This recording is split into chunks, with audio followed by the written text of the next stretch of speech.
Hi authors, my name is Jennifer Carr and I'm here to help you write more realistically through psychology. As a former high school AP psychology teacher and marriage and family counselor, I have insider information that can help you write better stories and more relatable characters.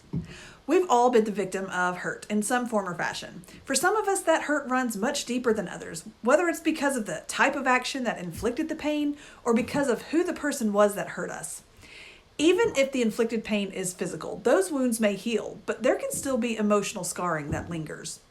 When one character in your story violates the trust of another, the character who has been violated or betrayed has to make a choice. That choice involves how he or she responds to said betrayal.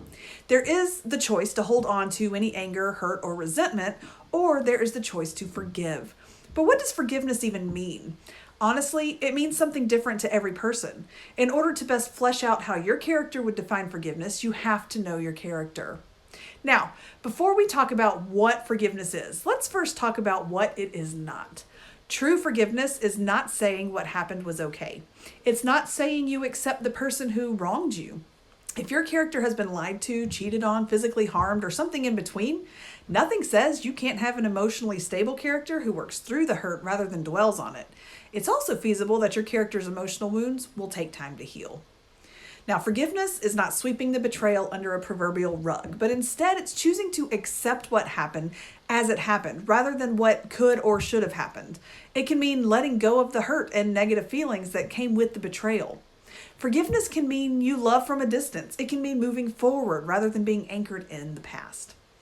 The actions that hurt or offended your character might always be with them, but allowing them to work on forgiveness can lessen that act's grip on them, allowing them to grow as an individual, bringing an arc of maturity and maybe even redemption if that's what fits your storyline. Now, forgiveness can help free a person from the control of the individual who brought about the harm. Sometimes forgiveness might even lead to feelings of understanding, empathy, and compassion for the one who did the hurting. Being hurt by someone, particularly someone who had been deemed loving and trustworthy, it can cause anger, sadness, and confusion.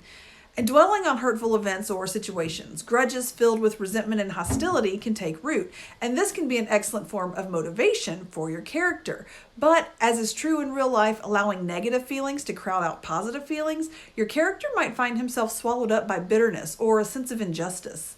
I can't think of too many stories where leaving a character in this state for a prolonged period of time bodes well for said character. Truthfully, it's something more often than not that leads to the start of a villain's story. That doesn't mean, however, there's no hope of your character learning to forgive. So how does one move toward forgiving another?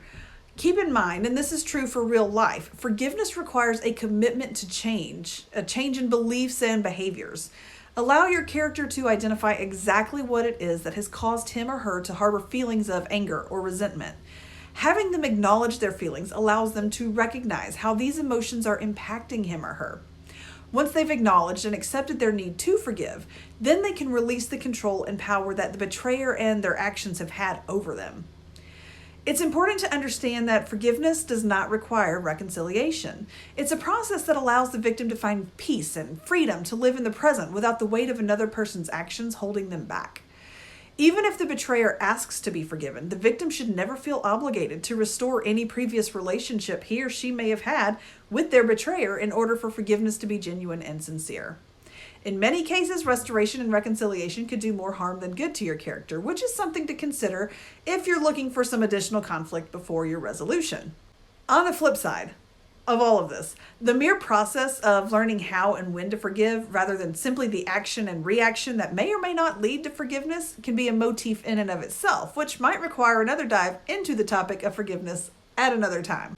In the meantime, if you have comments or suggestions for other topics you'd like to discuss, leave them down below and be sure to follow for more.